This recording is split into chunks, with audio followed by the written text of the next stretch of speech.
The largest U.S. child sex trafficker had no client list. Is that something we all believe in? If you want to venture out of this video, please like, subscribe, comment, and follow and share. You know what we learned today? That Jeffrey Epstein had 0 clients on his list. That's what Pam Bondi and the Trump administration is saying.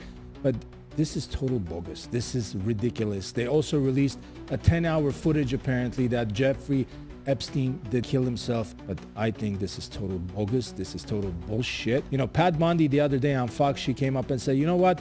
I have the Epstein client list on my desk. It's sitting on my desk right now to review. And I have received a directive from the Trump administration saying that, you know, this has to be released. Why? Because we are a transparent administration.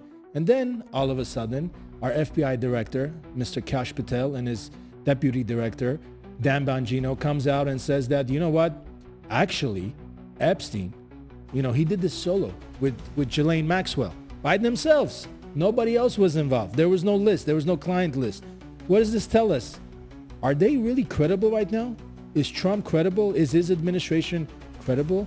Are they over-promising and under-delivering, something I was talking about earlier today in business? I mean, what's so different about politics? It's the exact same thing. Over-promising and under-delivering.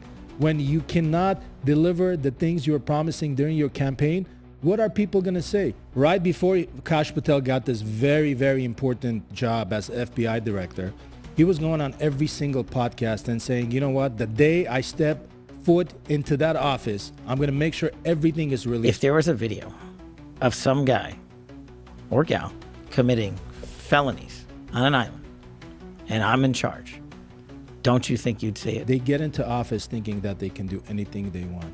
Remember that video when President of Russia, Vladimir Putin, says, once you get into office, a few people in dark suits, in dark sunglasses will come to you and say, you know what?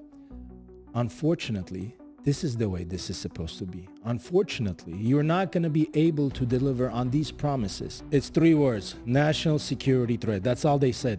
And after that, what are you going to do? You're going to go above and beyond them and jump over their heads and leak classified information?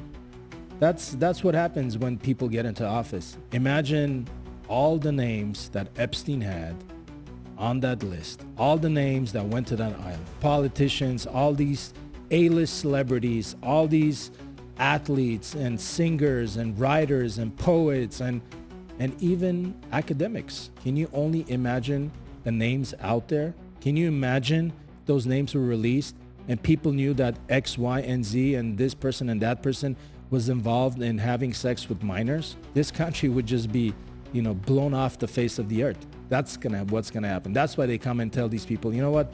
I'm sorry, Mr. Patel. I know you're very patriotic. I know you love this country, but so do I. Therefore, you're not gonna be able to release these names. That's why until today, those names have not been released. And guess what? They never will. In the words of Honorable Dan Bongino, don't trust anybody, me included. I'm telling you, don't trust anyone, me included. We don't bring receipts. Throw it out the window. If you want to venture out of this video, please like, subscribe, comment, share. I want to hear your thoughts. Do you think this country is being run by somebody else, the deep state?